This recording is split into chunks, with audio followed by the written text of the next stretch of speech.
Humility is the one that says, Matthew, why don't you do that? Subdeacon Nicholas, there is a trash bag over there in the corner. Why don't you go pick it up and take it to the trash? Humility is like this. This is how it manifests itself. Oh, there's something over here. Let me do it. And you see your brother do it, and said, no, don't do it. I'll be glad to do it. Let me take it away from him. How many of us compete over doing good? Humility or lack thereof, it means one, oh, he's doing it, so what? That's great. I am really happy to see my brother or my sister doing it. And as long as someone doing it, I'm not going to do it. Or when I'm asked to do something, well, why don't you get somebody else to do it? Why should I be the one to do it? That's not humility. Humility, I'll be more than happy to do the things that you ask me to do. Humility, I don't need to be asked to do anything. Humility tells me I want to do things to serve God and to serve the community and to show you how much I love you by serving you. That's an act of humility. The love of power. And then it says, grant me, grace me thy servant with the spirit of chastity and humility of thought. Humility of thought. Patience and love. Every time you turn around, these saints are throwing loves right and left like you wouldn't believe.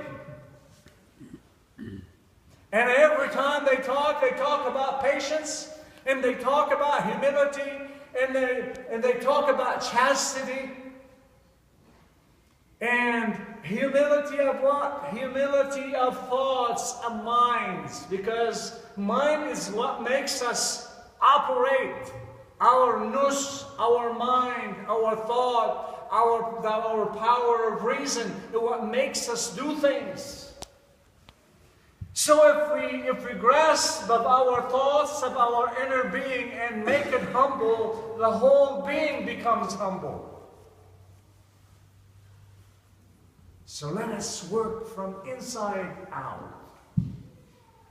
And when our thoughts become humble, our deeds become humble.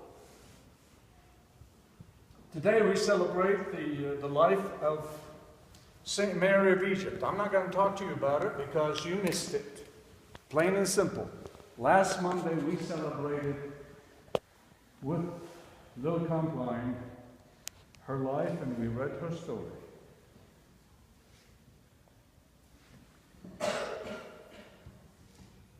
Saint Zosimas went to the monastery of St. John in the Holy Land, one of the oldest monasteries. And he went and introduced himself to the abbot, and he told him that the Lord sent him over here to be of help and benefit to others, so he can give them some of his wisdom. Does that sound like lots of humility? But I think God has trapped him, or allowed him to be trapped in that thought. I'm going to be of help. Let me come and tell you. Who was humble? The abbot. Prostrated to him, he said, we're glad to have you. We're honored. And then, lo and behold, he ran into someone who was homeless and clothless in the desert. And then when upon seeing her, he saw the face of God.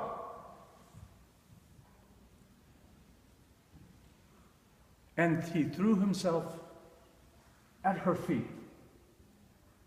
Not knowing anything in a human mind, who she was. But he saw the face of God in her. Something was revealed to him. And in that moment, he learned humility. And the way he learned humility, he saw the goodness, the great goodness in others rather than himself. And he prostrated in front of her. He said, Father, she told him, Father, it's not befitting for the priest to prostrate before a servant. I am the one who's supposed to prostrate before you. He gave her hijab and he covered her with it because she didn't have much of clothes on. But despite of that, he only saw chastity and humility and patience and love to the other person. Zosimus was not about to teach Mother Mary of Egypt about anything. It was God showing Saint Zosimus the holiness of humility and abandonment of the whole world, of giving of oneself to God and loving God. When you love God, you love everyone else. When you have difficulty loving others, I think that means you're having difficulty loving God. If you have difficulty loving someone, without a doubt, you're having difficulty in loving God. And we need to love God. And as we love God more, we love others. As we love God more, we become humble. It is easy for us to be humble. Believe me, it starts with loving God. Saint Anthony the Great. For a long time, everybody thought of him one of the greatest saints. He said, they had it all wrong. And I used to fear God. And I think it was evident. But I have never understood God until I began to love God. When I began to love God, I began to understand God. An act of lack of humility on Saint Anthony's part when he approached God. He said, Lord, you've given me everything, I've done everything, I am well accomplished. I'm wonderful. Is there anything else I can do for you? He said, why don't you go and see the cobbler in Alexandria, the shoemaker. So he went and he saw the shoemaker. And he said to the shoemaker, you know, the Lord sent me over here and I wanted to find out, what is it about you that God finds so admirable? And the man said, I work for a living all day long, 33%, I give to God, and 33.33 I give to the poor, and 33 and the remainder, 33%, the remainder 33% I keep for myself to live off for me and my family. And St. Anthony was puzzled.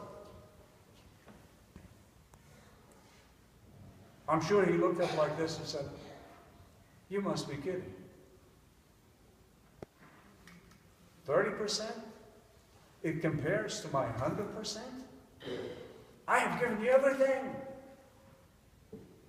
What's wrong with this picture? I have given you everything. You know my family were wealthy. We own property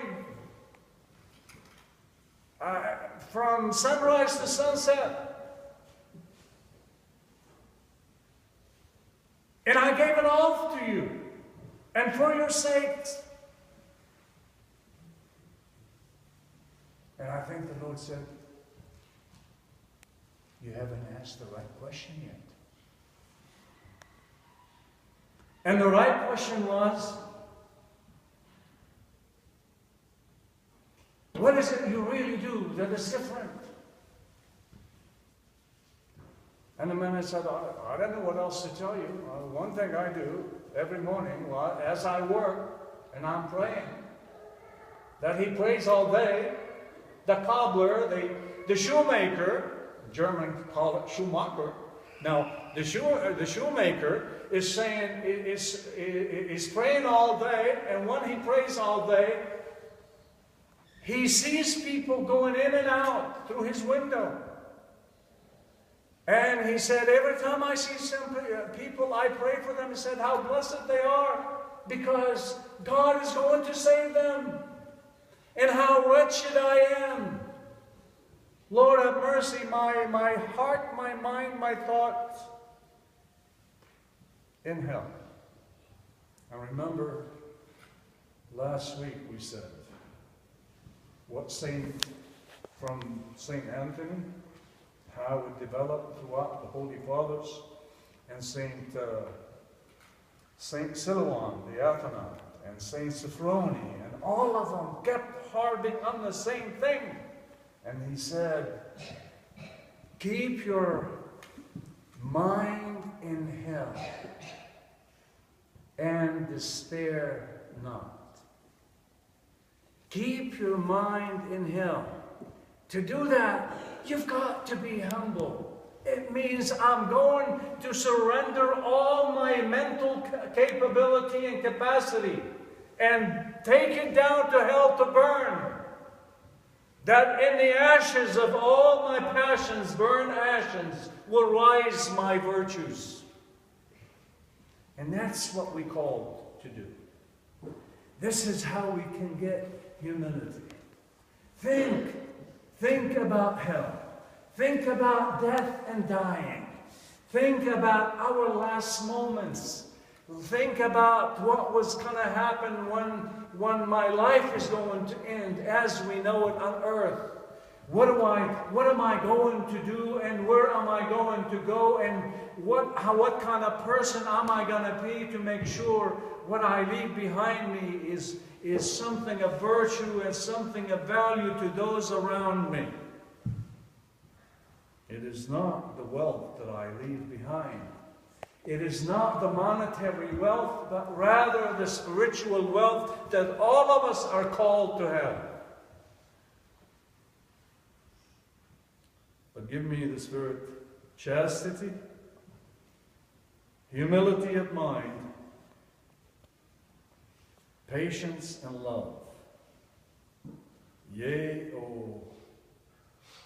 O my King and my God. Grant me not to see. Seeing to me is like observing. But grant me to know, perceive, and understand, comprehend, to know my own sins and shames.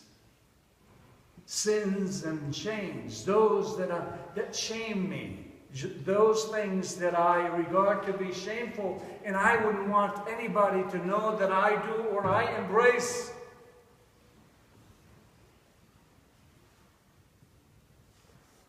Grant me not to judge. In other words, condemn my brothers.